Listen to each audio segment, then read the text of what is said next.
Candil y compás, hoy no es noticia el miedo, ni el ruido que no cesa. Aquí contamos lo bueno, vivencias del alma con 3 soles. Bienvenidos candileros y candileras a Candil y Compás, palabras con alma. Nunca se había hablado tanto de la libertad y nunca habíamos tenido tantas contraseñas, tantos horarios, notificaciones, tantos grupos de WhatsApp de los que no sabemos cómo escapar. Nos venden la libertad en forma de coche, de cuenta bancaria, de viaje, de teléfono móvil o de premio de la lotería. Todos parecen conocer el camino hacia la libertad y, sin embargo, seguimos viviendo cansados, acelerados, comparándonos continuamente, pendientes de la opinión de los demás y mirando el móvil cada 3 minutos, por si acaso nos han mandado un mensaje. Pero los Salmos 126 y 128 nos llevan a otro punto, porque una persona puede disponer de muchas opciones y sin embargo no saber hacia dónde caminar, o puede hacer lo que quiere y descubrir que ya no sabe quién es. Por eso la pregunta no es solamente si somos libres para hacer lo que queremos. La pregunta es más bien, ¿quién puede liberar nuestro corazón para vivir como fuimos creados? El Salmo 126 nos presenta un pueblo que regresa del cautiverio, de Babilonia. El Salmo 128 nos muestra cómo madura esa libertad. Primero, Dios libera al pueblo. Después, le enseña a vivir como un pueblo libre. Porque la verdadera libertad no consiste simplemente en salir de Babilonia. También consiste en sacar a Babilonia del corazón. Eugene Peterson nos recuerda que el gozo no es una sonrisa que el creyente tenga que fabricar. Es una consecuencia de caminar dentro de las grandes obras de Dios. Y la bendición no consiste en tener una vida sin dificultades, sino en recibir de Dios la fuerza necesaria para vivir, para amar, para compartir y perseverar. Por eso, la idea que va a acompañarnos en este episodio es muy sencilla. La libertad comienza con la liberación de Dios y madura en una vida de temor del Señor, en armonía y descanso. O dicho de otra manera más sencilla, Dios puede hacer verdaderamente libre al ser humano.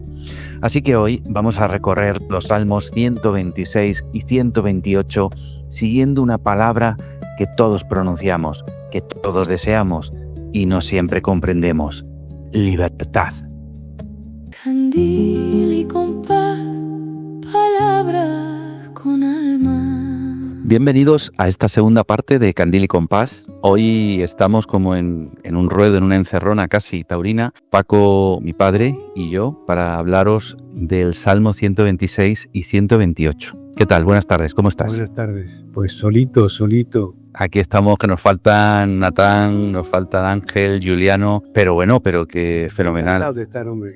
Claro que sí. Es un hablar. Pues es un salmo interesante. Vamos a utilizar la palabra libertad para unir esos dos salmos, el Salmo 126 y 128, y vamos a ir desgranando cada letra del acróstico y hablando un poco de lo que sugiere cada una de las letras, relacionándolo con los versículos a los que hace referencia. Comenzamos con la primera letra, con la L de libertad, y precisamente la vamos a relacionar con una palabra derivada, que es liberación, porque dice el versículo 1 del Salmo 126, cuando el Señor hiciere volver la cautividad de Sión, seremos como los que sueñan. Es decir, que comienza acordándose del Señor. Pero quizá antes de profundizar en eso, he estado viendo algunos vídeos que hablan de la libertad que ofrece el mundo. ¿Qué concepto de libertad nos ofrece el mundo o cómo habla el mundo de libertad? Por ejemplo, veíamos que hay bancos, ¿no?, que a través de las finanzas nos mencionan que si nos unimos a ese banco vamos a poder experimentar libertad económica. ¿O se te ocurre algún otro ejemplo de los que hemos visto? Por ejemplo, el coche, ¿no? Sí, hay muchos. Yo esta mañana vi uno que me acordé precisamente de este momento, y es este de Red Bull, te da alas. Ahí las alas están simbolizando de alguna manera la libertad de escapar de la imposibilidad. Normalmente no podrías, pero con Red Bull pues alcanzarás la libertad de poder hacer lo que querías. Eso es. Al final el mundo viene a decirnos que si tenemos dinero, poseemos determinado coche, que si nuestra cuenta está en determinado banco, pues realmente vamos a experimentar la libertad. Pero el Salmo nos habla de otra libertad. Una libertad que no depende del dinero, que no depende del coche que tengamos, ni siquiera del estatus, ni de la casa donde vivamos. Depende más bien del Señor, ¿no? Entonces se me vienen ocurriendo ejemplos a modo de introducción. En el mundo de la música también se habla de libertad. Por ejemplo, hay una canción ya antigua del grupo Harcha que era Libertad, libertad sin ir a libertad, que tú la recordarás mejor que yo. Sí, perfectamente me acuerdo de esa canción. Marcó un antes y un después. Eso es. Y ahí en ese caso la libertad que se ofrece es una libertad social, política, colectiva, ciudadana, ¿no? Sí. Era como una reivindicación. Sí, hay otra canción muy bonita de Miguel Hernández, ¿Sí? Poesía, que canta Serrat. Para la libertad sangro, lucho, pervivo, para la libertad, como un alba hortalá, generoso y cautivo, voy a los cirujanos. Entonces habla del sacrificio por la libertad, ¿no? Incluso de ir al cirujano para obtenerla. Libertad de todo lo que estorbe a lo que queremos llegar a ser, saber, comprender, hacer. Todo lo que estorba eso impide lo que consideramos libertad, pero realmente es una pseudo libertad. Claro, es que todos queremos ser libres, o sea, no conozco a nadie que diga quiero ser esclavo.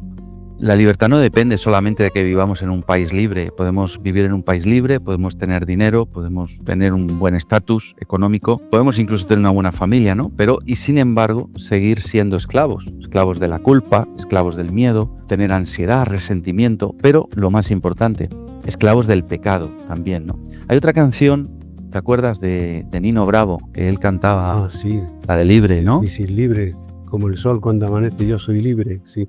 Eso es, como el ave que escapó de su prisión y puede al fin volar. Es que todos queremos ese tipo de libertad y por eso esas canciones cuando las escuchamos nos llegan, porque el ser humano anhela la libertad. Curiosamente esa canción se escribió inspirada en una persona, en Per Fechter, que intentó cruzar el muro de Berlín en 1962 buscando la libertad. Sí, un joven de 18 años creo que tenía. ¿Y qué pasó? Pues que, claro, al intentar hacerlo, le mataron. De ahí que en la letra de Libre, pues haya frases así, ¿no? Como tras la frontera está su hogar, la alambrada solo es un trozo de metal, sus ansias de volar, tendido en el suelo se quedó, sobre su pecho de flores carmesí brotaban sin cesar, haciendo alusión a la sangre, ¿no? Entonces, otra canción más que habla de esa libertad política, social, exterior. Así que bueno, vamos a abordar, eso sí ya, desde ahora el acróstico, con esa palabra de liberación. El Salmo dice que si el Señor no nos libera, nosotros no podemos ser libres. Lo cual ya marca un punto de partida. Claro, es que tanta sangre y tinta que se ha derramado para la palabra libertad, en el fondo, en el mundo estamos condenados a conocer una pseudo libertad. Porque la libertad tiene que ir acompañada en primer lugar de la verdad. Nadie puede tener libertad si no conoce la verdad. Por eso la Biblia enseña, conoceréis la verdad, esta es la premisa, y ahora sí la verdad os hará libres. Eso y es. la verdad con artículos determinados, la verdad, sabemos todos que es Jesucristo. Entonces el mundo siempre va a conocer un reflejo, una añoranza de eso que en el espíritu intuye que existe de verdad, que es la libertad verdadera. Pero el mundo siempre va a fabricar sucedáneos de la libertad, siempre. Claro. Ese mismo versículo del Salmo 126, el versículo 1, dice: cuando el Señor hiciere volver la cautividad de Sión, seremos como los que sueñan. Me gustaría profundizar un poquito ahí. Primero, Él es el que nos da la libertad, la verdadera libertad, pero marca un punto de llegada, un punto de salida de nuestra cautividad y un punto de llegada, que es Sión. ¿Por qué dirá Sión? Porque, hombre, el punto de salida está claro que es el punto de salida de la maldad, del pecado, del mundo. Y el punto de llegada a Sión, Sión es la ciudad de Dios, es el monte de Dios, es el final de todo lo que se revela. Dios ha revelado la verdad, porque primero para poder tener libertad, la verdad tiene que ser revelada, como decía antes, ¿no? Y Dios se ha revelado sacando al pueblo de la esclavitud y llevándolo a su morada, a Sión. Eso es. De hecho, en la Biblia vemos varios momentos de la historia del pueblo de Israel en donde eran esclavos. Por ejemplo, en Egipto, que es el que más conocemos. ¿Se te ocurre si algún otro lugar en donde estuvieron? Babilonia, que se ha relacionado luego mucho el sistema actual del mundo con Babilonia, ¿no? De hecho, Babilonia sería la ciudad de la confusión. Claro. Y Sion sería la ciudad de paz, Jerusalén. Eso es. Ciudad de paz. Y de hecho, los que creemos en el Señor, pues algún día sabemos que vamos a estar con Él en la Jerusalén celestial, en ese Sion especial, ¿no? Y además dice ese versículo 1 que seremos como los que sueñan.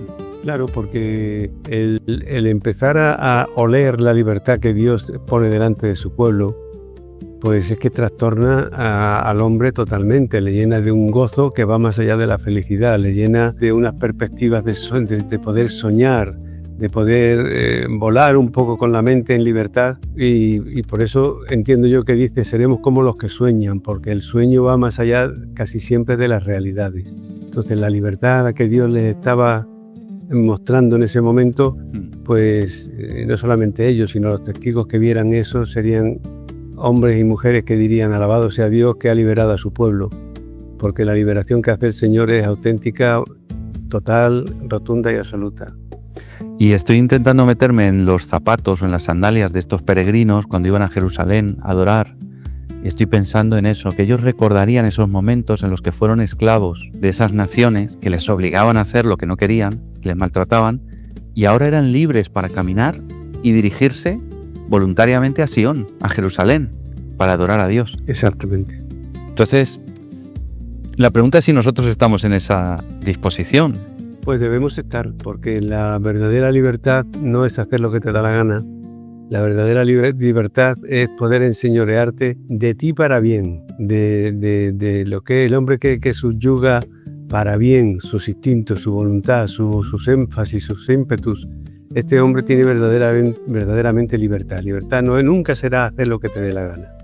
Libertad será comprender, entender la verdad, entender el buen camino, entender la vida como tiene que ser.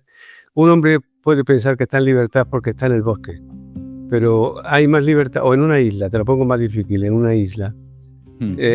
Alguien puede contemplar la libertad como una persona que está en una isla. Pues seguramente que es menos libre que un señor que está en la urbe y conoce el movimiento de la urbe. Porque la libertad está en conocer lo verdadero, lo que es, y a unirte a ello. Ahí hay libertad, no tanto en el paisaje solo del náufrago, o un urbanita que conoce las leyes de la ciudad, cuando se acuestan, cuando se levantan, puede ser más feliz en la ciudad que uno solitario en una isla. Tiene más libertad quizás el que conoce los parámetros de la libertad verdadera, que nunca va a ser hacer lo que te dé la gana. Y quizá muchas veces pensamos que por tener más, que por tener más dinero, por vivir en tal sitio, por viajar más, ¿no?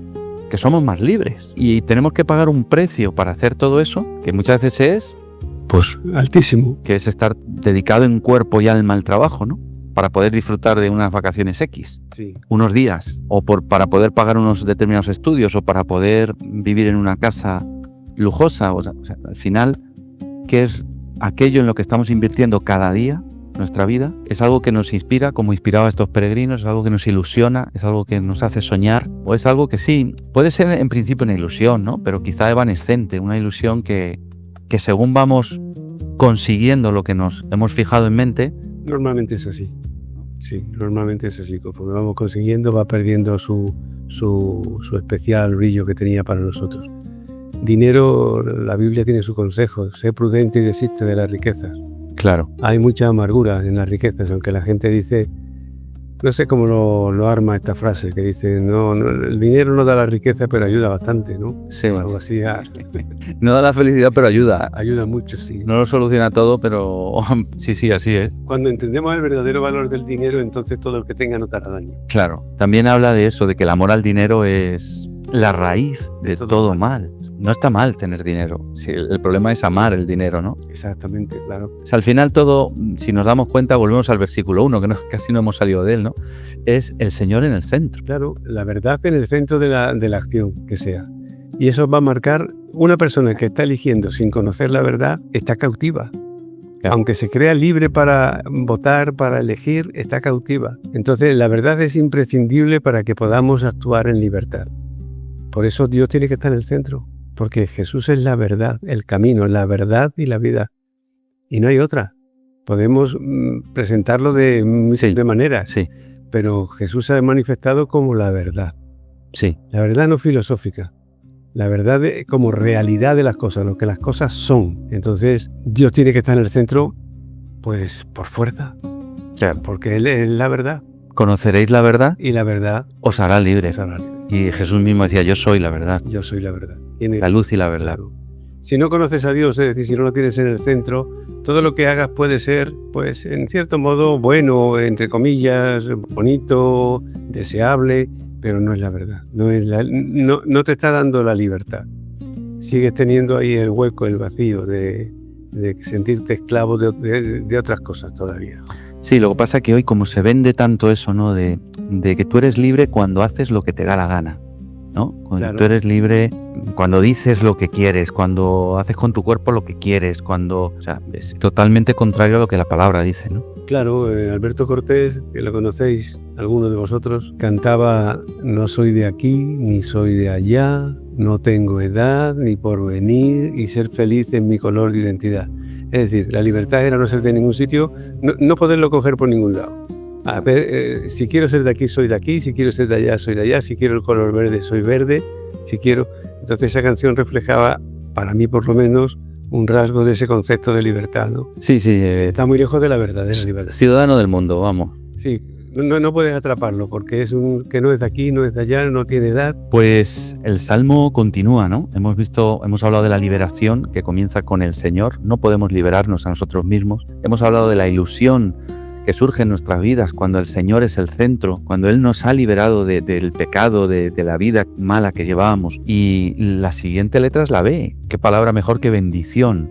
Los versículos 2 y 3 dicen: grandes cosas ha hecho el Señor con nosotros, estaremos alegres, haz volver nuestra cautividad, oh Jehová, como los arroyos en el Negev. ¿Qué significa este versículo? ¿Por qué utiliza ahí la metáfora de los arroyos en el Negev, o la comparación más bien? Bueno, supongo que el Negev es una zona que se conoce muy bien como el desierto de Negev y de montes desérticos y demás. Entonces, los riachuelos y los ríos que aparezcan por allí deben de ser muy deseados, porque no son ríos como los que conocemos, como el Rin, el Támesis, Claro. que están todo el año fluyendo y demás. Entonces, el pueblo anhelaba la vuelta de esos ríos. A ver si este año viene el río en tal mes antes que en el otro. Sí. Ese retornar de algo bueno, Sí. vuélvenos de nuestro cautiverio. O sea, dale la vuelta a esta tortilla, Señor. Y dale la vuelta como se dan la vuelta a los ríos del Negev, que ahora mismo son espartales que no tienen nada y... Claro, cambia la situación, y ¿no? pasado mañana están llenos de ranas y de... Eso es. Sí, como a veces vemos en los documentales de la 2, ¿no? Sí, que exactamente, sí. hay zonas que son, ¿cómo los llaman? La sabana o tal, que se quedan secas Secas y después viene la temporada de lluvias y se inunda, ¿no? y sale la vida vegetal y animal. Pero he visto salir sapos de debajo de la tierra, por las ranuras de la tierra seca, Sí, cuando huelen el agua, salen a la superficie sapos que se han pasado casi todo el tiempo metidos debajo de tierra. así estamos nosotros cuando estamos sin el Señor, como sapos enterrados. Y qué bonito eso de salir a la luz, salir al agua, ¿no? Al agua, a la lluvia que nos envía el Señor. Es como un bautismo, ¿no? Necesitamos eso, el agua. Hay un pasaje, ¿no?, en la Escritura que dice que cuando conocemos al Señor y cuando en nosotros está el Espíritu Santo, en nuestro interior corren Eran ríos de agua. ríos de agua viva. Entonces, aquí habla de eso, de los arroyos en el Negev, es decir, el agua abundante en el desierto. Qué bonito, ¿no? Si nosotros somos como desiertos. Sí, hay una canción que refleja, bueno, hay muchas, pero una de ellas que me gustaba a mí muchísimo, que ya es antigua, que decía: abriré otra vez Sí. ríos en la soledad, Sí, sendas en el desierto, algo nuevo yo haré. sí. Pues esa soledad equivale a desierto, no a soledad simplemente de... Sí, de estar solo. No.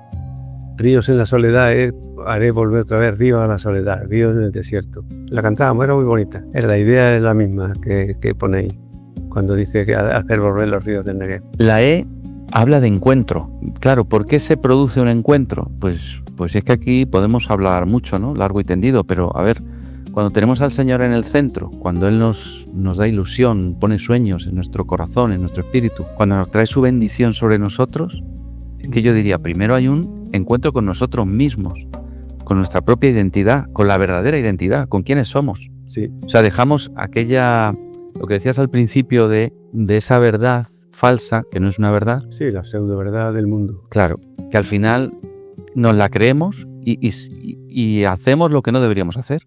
O nos comportamos como lo que no deberíamos ser, ¿no? Pero hay un encuentro ya con nuestra verdadera identidad, que es la que Dios dice quiénes somos realmente ante sus ojos. Hay un encuentro también, yo creo que podríamos decir, con la familia. O sea, el amor, la obra que Él hace en nosotros permite que seamos un punto de unión, un punto de encuentro. Hay un encuentro con una congregación, con un pueblo más grande, ¿no? Que es la iglesia. Exactamente. O sea que sí, que todo parte de Él. Si Él se coloca en el centro, nosotros vamos a ir encontrándonos realmente en el lugar en donde tenemos que estar. ¿Para qué se reveló Dios? Para tener un pueblo con el que compartir. Claro. Un pueblo que va a celebrar su gloria, que va a alabarle, y para eso lo saca de la esclavitud del pecado. Cuando el Hijo te libera, serás verdaderamente libre. Eso es. Entonces el mundo no puede conocer esto porque sabemos que su noción de pecado es muy diferente de la que la Escritura le propone, que más bien es un errar el blanco, ¿no? Uh-huh. El mundo está errando el blanco constantemente y por eso no tiene ese encuentro, porque Cristo ha propiciado que el hombre se encuentre, o que Dios pueda suena muy fuerte porque Dios puede todo, pero que el hombre pueda encontrarse de nuevo con Dios. Que se celebre ese encuentro. ¿Por qué? Porque Dios ha quitado el pecado, que en principio es lo que nos esclaviza. Nos ha librado de la esclavitud del pecado. Claro. Y esto implica libertad. Nos ha liberado. ¿Para qué nos ha liberado? ¿Para que lo pasemos muy bien y vayamos al cielo? No, nos ha liberado para tener una relación íntima con nosotros. Uh-huh. Una relación personal, una relación de por vida. Una relación donde Él va a ser quien seque toda lágrima que podamos arrastrar todavía de nuestra etapa terrenal, si es que esto es posible. Sí. Él secará todo disgusto, porque Él ha prometido hacer tienda de campaña con nosotros. Uh-huh. Entonces, el cielo cristiano, gracias a Dios, es un cielo de relaciones, uh-huh. No de tipo con mujeres y como piensan otras religiones, ¿no? Sí. Que el cielo es el sitio donde vas a tener X doncellas y...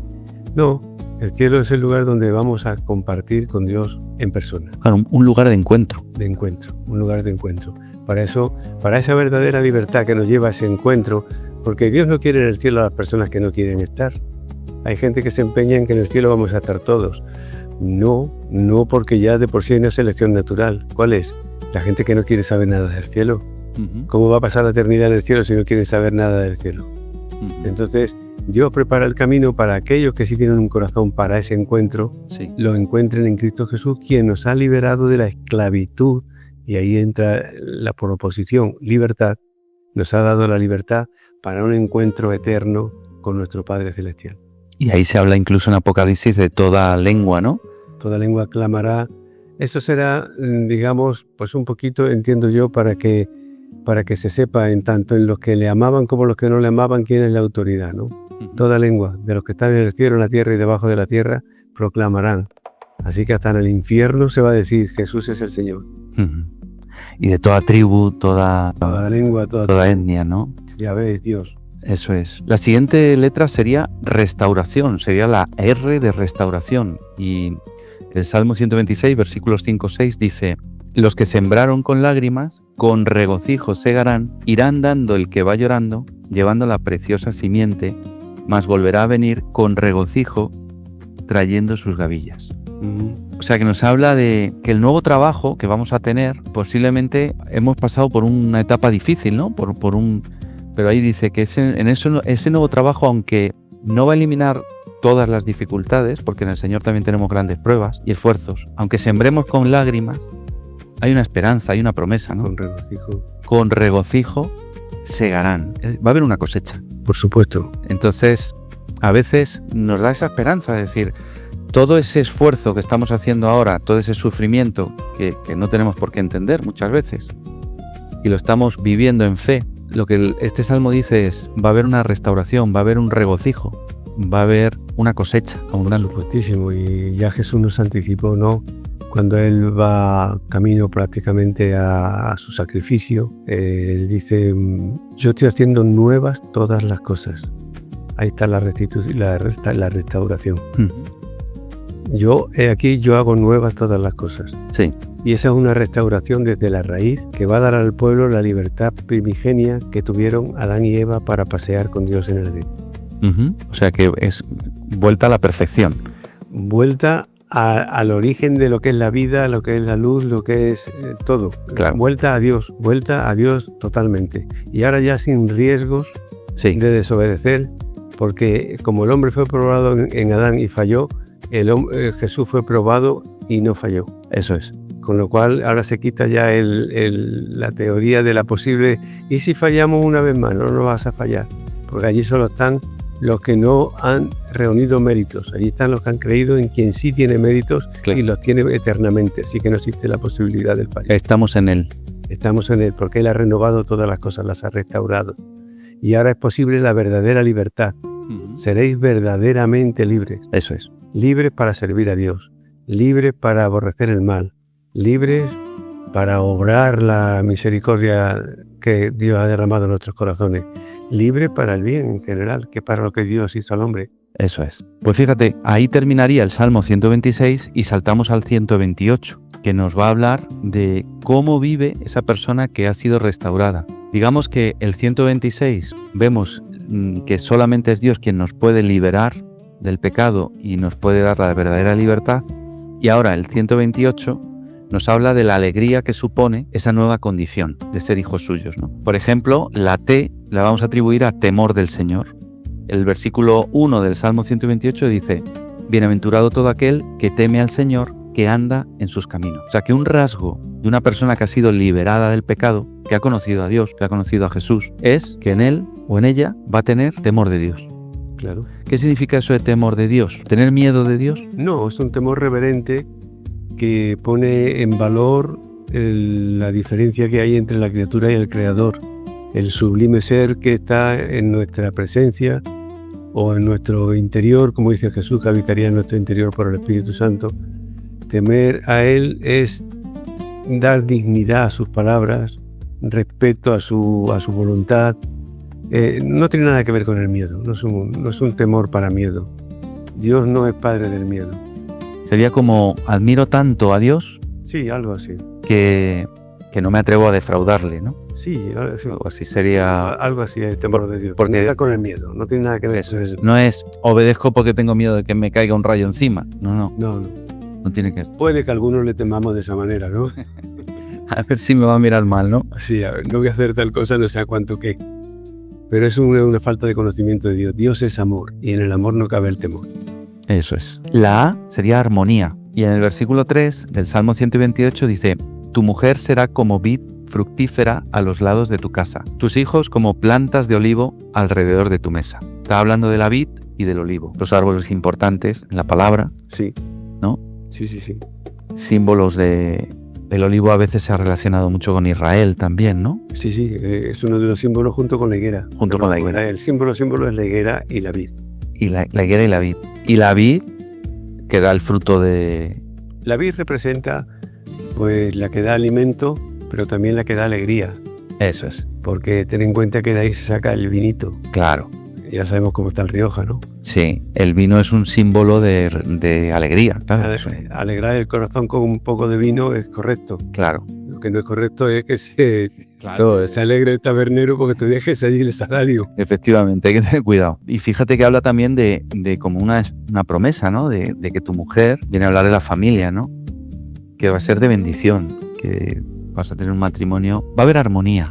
Claro. Porque el Señor otra vez está en el centro. O sea, que lejos de ser nosotros otra vez los protagonistas que logramos, no. O sea, si tú colocas otra vez el temor del Señor en el centro de tu vida, le colocas a Él primero, todo lo demás se va a ir acoplando de manera natural. Sí. Además que todo tiene un significado, yo creo, importante.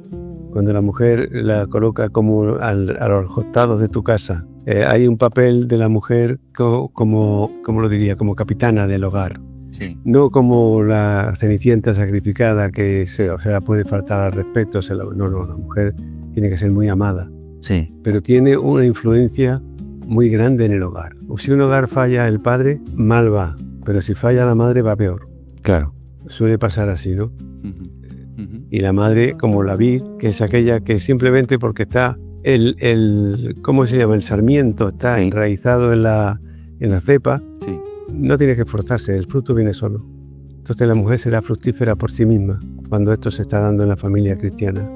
El padre abundará en su trabajo y comerá del fruto de sus manos, sus hijos estarán alrededor de la mesa y la mamá está bendiciendo la casa por los 4 costados.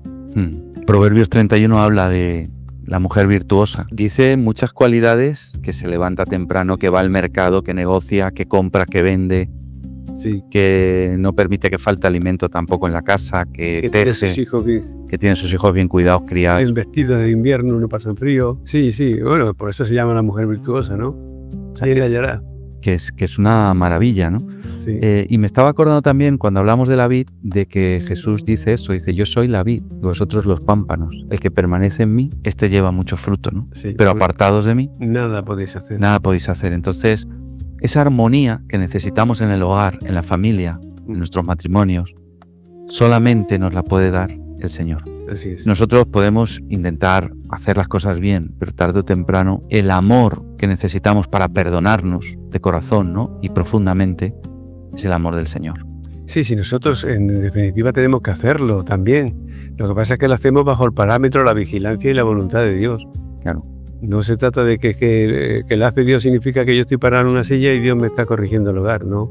Eso es. No. Dios nos va a usar a nosotros, pero nosotros vamos a hacerlo en el Señor. ¿En qué sentido? En que es su ley la que propondremos, es su paz la que solicitamos, es su perdón el que profesamos. Así es. No sale de nosotros, sale del verdadero dueño del hogar. Y la última letra es la D de descanso. El Salmo 128 dice: comerás del trabajo de tus manos, bienaventurado serás y te irá bien. Y que habla de esa tranquilidad que tenemos cuando gozamos de estabilidad, ¿no? De ese descanso, el verdadero descanso. También me viene a la mente ese pasaje de Jesús, ¿no? Venid a mí, todos los que estéis cargados y trabajados, Y yo os haré descansar. y yo os haré descansar. Otra vez el Señor en el centro. La verdadera libertad solamente viene de Él. Estos 2 salmos apuntan a que si queremos tener gozo en nuestras vidas, si queremos estar alegres, realmente necesitamos lo que hemos visto a lo largo de todo este episodio, ¿no? Sí, señor.